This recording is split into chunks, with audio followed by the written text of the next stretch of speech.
Chase. Welcome back to Jalen and Jacoby. Jalen, we have two big games tonight in the NBA playoffs, and we start with the Western Conference matchup between the Utah Jazz and the Clippers, vying to take on the Suns in the Western Conference Finals. Donovan Mitchell has been the story of this series. However, he hobbled himself, hurt his ankle in the last one. How important is it that he performs for the Jazz?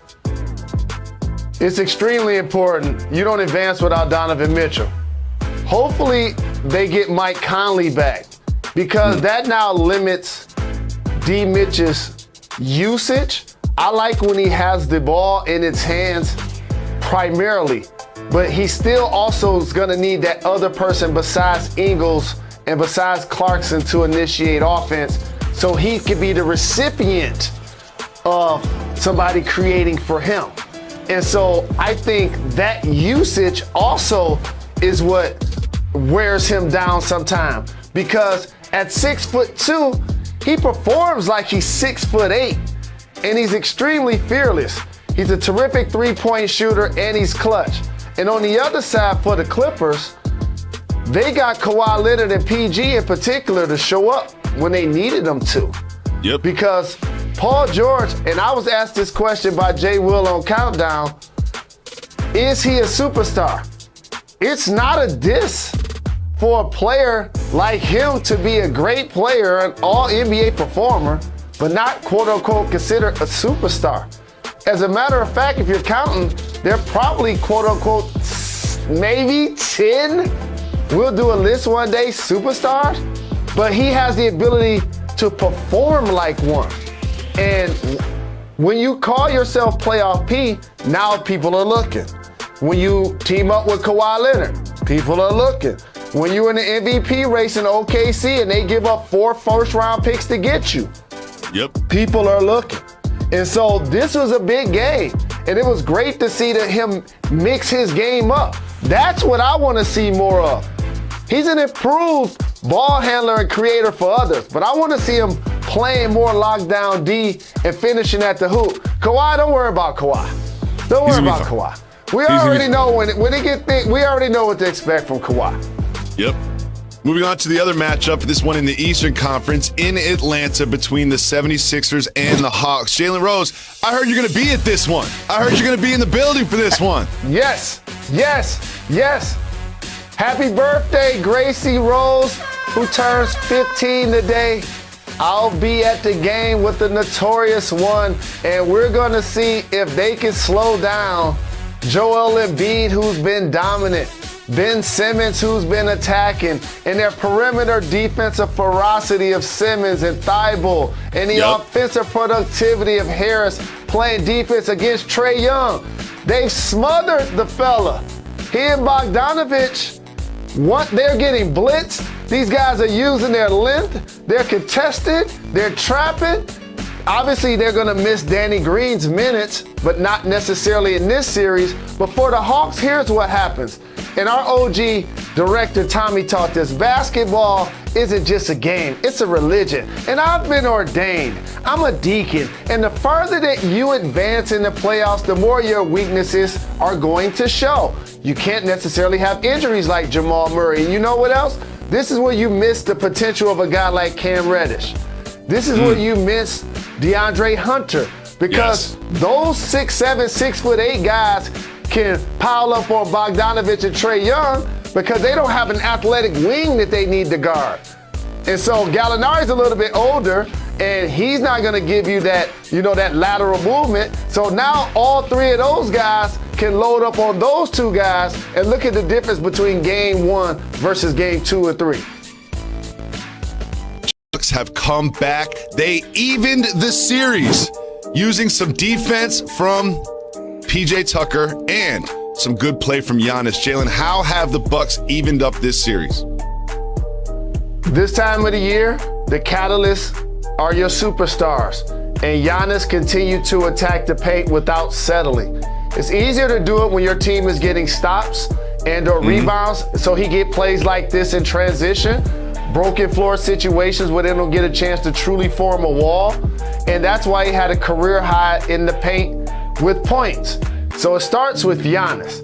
But the second thing I want to say, I want to go to PJ Tucker. Yep. See, in the first game, he had 0 points, but his plus minus was 11. Plus 11. He played fantastic. Drew Holiday only had 9 points in the previous game.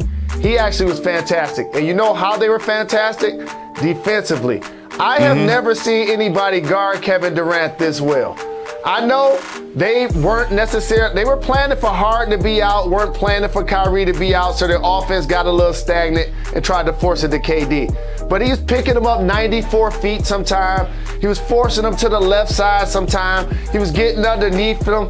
I saw him contesting shots. I saw him block. When the last time you seen somebody block one of Kevin Durant's shots? I know they called the foul, but it wasn't a foul. It wasn't a foul. You can do that when you're familiar with a guy, you're really up on him, and you taking away his airspace, and then right there when you do it, KD tries to get the contact, and you frustrate an all-time great player. So PJ Tucker, who would have thought that he'd go into a playoff game and make more three-pointers than Kevin Durant? He was outstanding.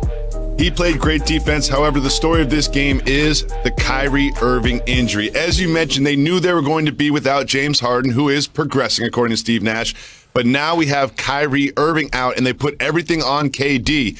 Jalen, couple things. Number one, can the Nets win Game 5 without Harden or Kyrie Irving? And do you think there will be some discipline from Giannis because of him not allowing Irving to land? Rest in peace to the king, Kobe Bryant, the Black Mamba.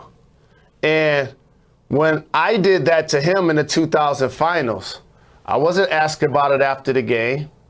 Nobody realized that I intentionally did that. I wasn't proud of it. I didn't think it was cute. I didn't think it was cool. So that's why the basketball gods paid me back by allowing me to be out there when Kobe Bryant scored 81 points. So after that happened, I came on this show and I told the world about it. I told the world about it. And let me tell you something right now. I can't just look at the lens of when I grew up playing and when I played, when I analyzed whether the Joker should have got a flagrant 2 or not. Because when I played, I know that wouldn't have been a flagrant 2. But the rules are different. The same for this play with Giannis. And I guarantee you, in my Charles Barkley voice, shout to the OG, this offseason, the NBA is going to make sure that they outlaw this play not only for the jump shooter, in particular the three-point shooter, the Kawhi Leonard, Zaza Pachulia play also. They're going to make sure that they acknowledge that this should be for players inside of the paint, inside of the three-point line also. Now, I don't believe Giannis' intention was to wake up yesterday and hurt Kyrie Irving. But what I do think, as a 7-footer, when you run in there to grab the board, Jacoby, there's a level of real estate that you occupy. And you don't necessarily have to go underneath Kyrie Irving to get the rebound. He's right in front of the rim. As a matter of fact, it's a layup, and he made the shot. Again, Giannis is not a dirty player. But this is, like I said, with the Joker. This was an avoidable incident. And so, therefore, retroactively, they don't go back and give him a flagrant. Watch in the offseason, this becomes a point of emphasis. 3, 2, 1.